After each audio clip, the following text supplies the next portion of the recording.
तो नेक्स्ट अब हमने ड्रिफ्ट वेलोसिटी से पोटेंशियल इलेक्ट्रिक पोटेंशियल्स की तरफ जाना था। इलेक्ट्रिक पोटेंशियल्स को यहाँ पे वी से भी शो करेंगे, sorry V is potential difference, electric potential को यू से डिनोट करेंगे। अभी हम लोगों ने नाइन्थ या टेंथ के अंदर पढ़ा था कि F is equal to W is equal to M G, and when I put that into this F thing, तो वो एम जी एच बन जाता है। जहां से मुझे लगा था work done is equal to potential energy. Same goes for F is equal to M A. और हम लोगों ने जो है इक्वेशंस ऑफ मोशन में से two A S is equal to V F square minus V S square की equation से ए की वैल्यू निकाली थी, which was one over two A two D into V F square minus V S square. इसको हमने put किया था in place of ए, और हमारे पास इक्वेशन आ गई थी ये, वो W is equal to f d होता है ना, एफ की जगह पे आ गया m. Let me use a different colour. F is equal to M a into d. A की जगह पे पुट कर दिया हम लोगों ने, एम एज इट इज रहा। ए की जगह पे पुट कर दिया one over two D into V F square minus V F square, और साथ में ये डी आ रहा था, डी डी से कैंसिल आउट हो गया, और इक्वेशन बन गया M over two into V F square minus V F square. तो ये जब मल्टीप्लाई हुआ तो ये किसकी इक्वल आ गया, चेंज ऑफ काइनेटिक एनर्जी के। तो अब हम उसी को उसी रेफरेंस को यूज करते हुए उन्होंने बोला कि पोटेंशियल जो है it's given as work done per unit charge. Work done की जगह पे हम लोग यहाँ पे उसने चेंज ऑफ फॉर्मूलाज को पुट कर दिया है कि वी बी की जगह पे उसने V A B over Q and V A की जगह पे delta E over Q put कर दिया।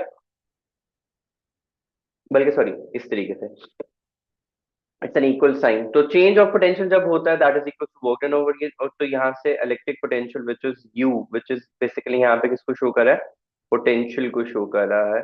Potential difference is equal to work done into वो which is equal to work done. क्योंकि एज पर दिस इक्वेशन, कहाँ गई वो इक्वेशन, ये वाली इक्वेशन, वर्क डन और पोटेंशियल जो है वो आपस में क्या होता है, इक्वल होता है। सिमिलरली यहाँ पे भी वर्क डन एंड पोटेंशियल यहाँ पे इक्वल होता है। तो हमारे पास पोटेंशियल की इक्वेशन किसकी इक्वल निकली, Q इंटू डेल्टा वी के। So if this is equal to potential, this is also equal to work done हमारे पास, ठीक है। तो यहाँ से उसके वो यूनिट्स निकले। तो अगर हम एक्चुअल टॉपिक के ऊपर जाए तो उसने हमें यहाँ पे एक और इक्वेशन को रेफर किया, इलेक्ट्रिक फील्ड इंटेंसिटी। तो ये रिमेंबर हम लोगों ने कूलम्स लॉ के अंदर पढ़ा था, E is equal to F over Q होता है, ठीक यस है, sir. Force per unit charge. और यहाँ पे जो क्यू हम पुट करते हैं वो पॉइंट चार्ज होता था, और पॉइंट चार्ज को हमने बड़े डिटेल में पढ़ा था कि पॉइंट चार्ज सिर्फ क्या होता है, प्रेजेंस ऑफ चार्ज को चेक करने के लिए यूज होता है, इसके अलावा उसकी कोई वर्किंग नहीं होती। तो वहां पे से हमने जो इलेक्ट्रिक फील्ड का फॉर्मूला निकाला था that came out to be E is equal to one over four by epsilon nought is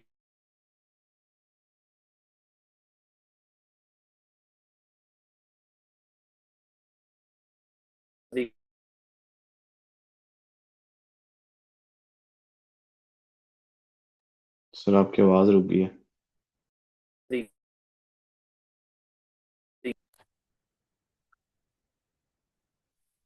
हम वी सिक्स डबल डब्ल्यू को क्यू को भी यूज करेंगे। यहाँ से डब्ल्यू किसकी इक्वल आ जाएगा, वी इंटू क्यू के, और डब्ल्यू की जगह पे अगर हम चेंज ऑफ काइनेटिक एनर्जी को पुट कर दें तो this would be equal to V की जगह पे 1 वोल्ट आ जाएगा, क्यू की जगह पे 1.6 इंटू टेन पावर माइनस 19 आ जाएगा। तो kinetic energy is equal to 1.6 into ten power minus 19 joules, electron volt का जो फॉर्मूला होता था हमारे पास वहां पे। तो ये देखो ना, क्यू की जगह पे ई आ गया, वी की जगह पे वोल्ट आ गया, तो 1 electron volt is equal to 1.6 into ten power minus 19 joules.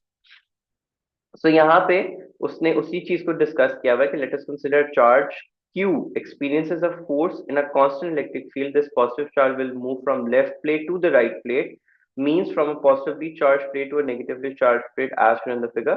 The distance covered, यहाँ पे ये किसको शो कर रहा है, D को, और ये किसको शो कर रहा है, F को, because F W is equals to किसके इक्वल होता है, एफ डी।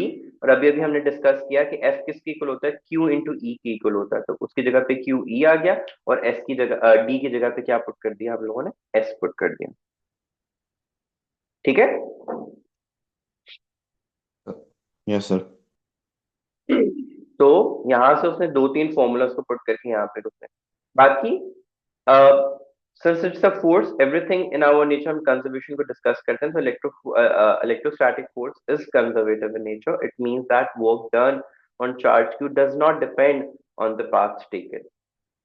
और कंजर्वेटिव फील्ड्स हम लोग ऑलरेडी डिस्कस कर चुके हैं, उसकी एग्जांपल में भी इलेक्ट्रिक फील्ड को हम डिस्कस कर चुके हैं। If you remember, electric field and magnetic fields दोनों कंजर्वेटिव फील्ड होती हैं, that is they are independent of the path followed, कि कहाँ से किस तरफ जा रहे हैं हमारे पास। ये इलेक्ट्रिक पोटेंशियल का फॉर्मूला इज रिप्रेजेंटेड बाय, देखो, so electric potential energy divided by charge, cause work done over charge हम लोगों ने ऑलरेडी पढ़ा हुआ था। यहाँ से इलेक्ट्रिक पोटेंशियल एनर्जी किसकी इक्वल आ जाएगी, V इंटू क्यू के, और वो इलेक्ट्रॉन वोल्ट की इक्वल होता है। मैंने आप ऊपर उसको रिप्रेजेंट करवा भी दिया। अब यहाँ पे उन्होंने बेसिकली क्या किया हुआ है कि इफ यू रिमेंबर, आप लोगों ने आई गेस 10th क्लास में भी पढ़ा था, इलेक्ट्रिक फील्ड्स की प्रॉपर्टीज को पढ़ा था, और आपने उसमें पढ़ा था कि electric field lines never cross each other because these are vector in nature, yes sir. Right. और हमने ये भी पढ़ा हुआ कि वर्क डन जो है वो स्केलर इन नेचर है, विच मींस के it's either equals to f cos of theta d और f d cos of theta. याद है? यस सर, ये भी याद है।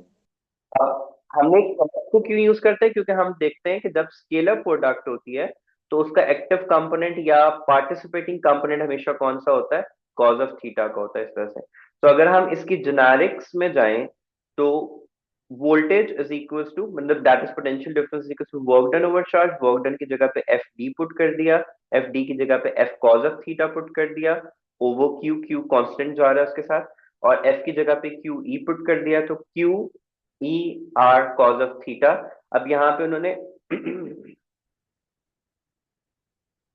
जो उनकी जो है हमेशा ये 180 के फेज डिफरेंस पे होते हैं, तो आर कॉज ऑफ थीटा, ये क्यू क्यू से कैंसिल आउट हो जाएगा। R cos of theta, theta की जगह पे 180 पुट कर देंगे, क्योंकि इलेक्ट्रिक फोर्स और चार्ज की मूवमेंट हमेशा क्या होती है, ऑपोजिट डायरेक्शन में होती है हमारे पास करंट एंड वो, हमें चार्ज को कांस्टेंट रखने के लिए हमेशा उसके ऊपर ऑपोजिट फोर्स लगानी पड़ती है, वो उसने इस डायग्राम में जिस बताया हुआ है। ठीक है। अब कंजर्वेटिव फील्ड्स के अंदर हमारे पास मोशन जो है वो कांस्टेंट होना चाहिए, याद है ना? जब हम कंजर्वेटिव फील्ड्स में बात, हम लोगों ने वर्क डन पे बात की थी, हमने कहा था कि it's only applicable if the motion is constant across the वो। तो जब हम यस सर। चार्ज को फ्रीली मूव करते हैं, तो चार्ज, पॉजिटिव चार्ज किस तरफ मूव करेगा, towards the negative plate with the force of Q E. तो हमें इक्वल एंड ऑपोजिट डायरेक्शन में उसके फोर्स लगानी पड़ेगी in order to keep this charge constant in an electric field. ठीक है। तो ये इन दोनों के दरम्यान में एंगल क्या बन रहा है, थीटा इज इक्वल टू 180।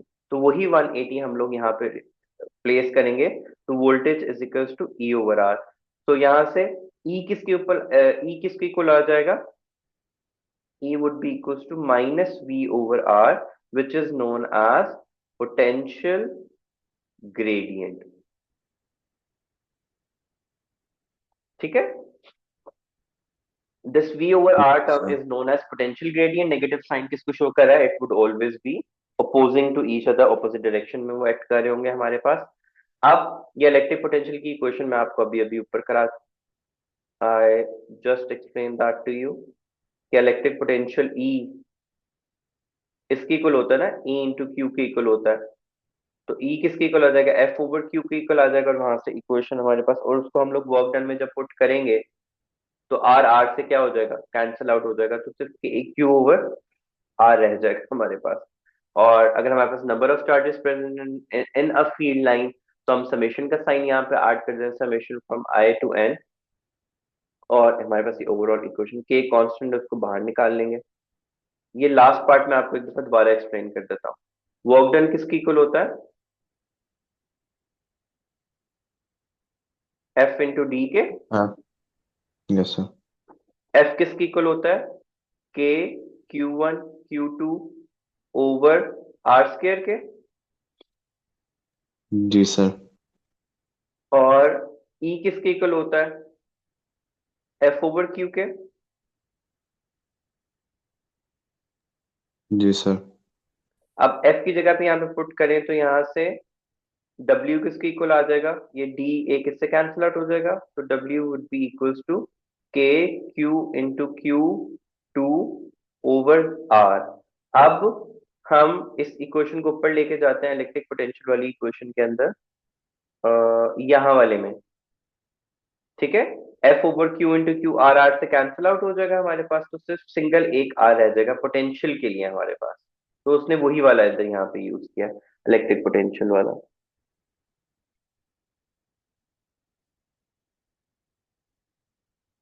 कि without dealing with the complete concept of electric potential, और अगर हम बड़े वेरी बेसिक्स पे जाएं तो E का हम ऑलरेडी डिस्कस कर चुके हैं कि E किसके इक्वल होता है,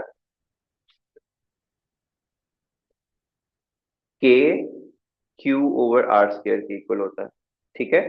और यहाँ से पोटेंशियल किसके इक्वल था, माइनस ई इंटू आर के। तो अगर मैं इसको यहाँ पे पुट करूं तो V किसके इक्वल आ जाएगा, K Q over R square into R, R R से कैंसिल आउट हो जाएगा, and V would be equal to K Q over R, ठीक है।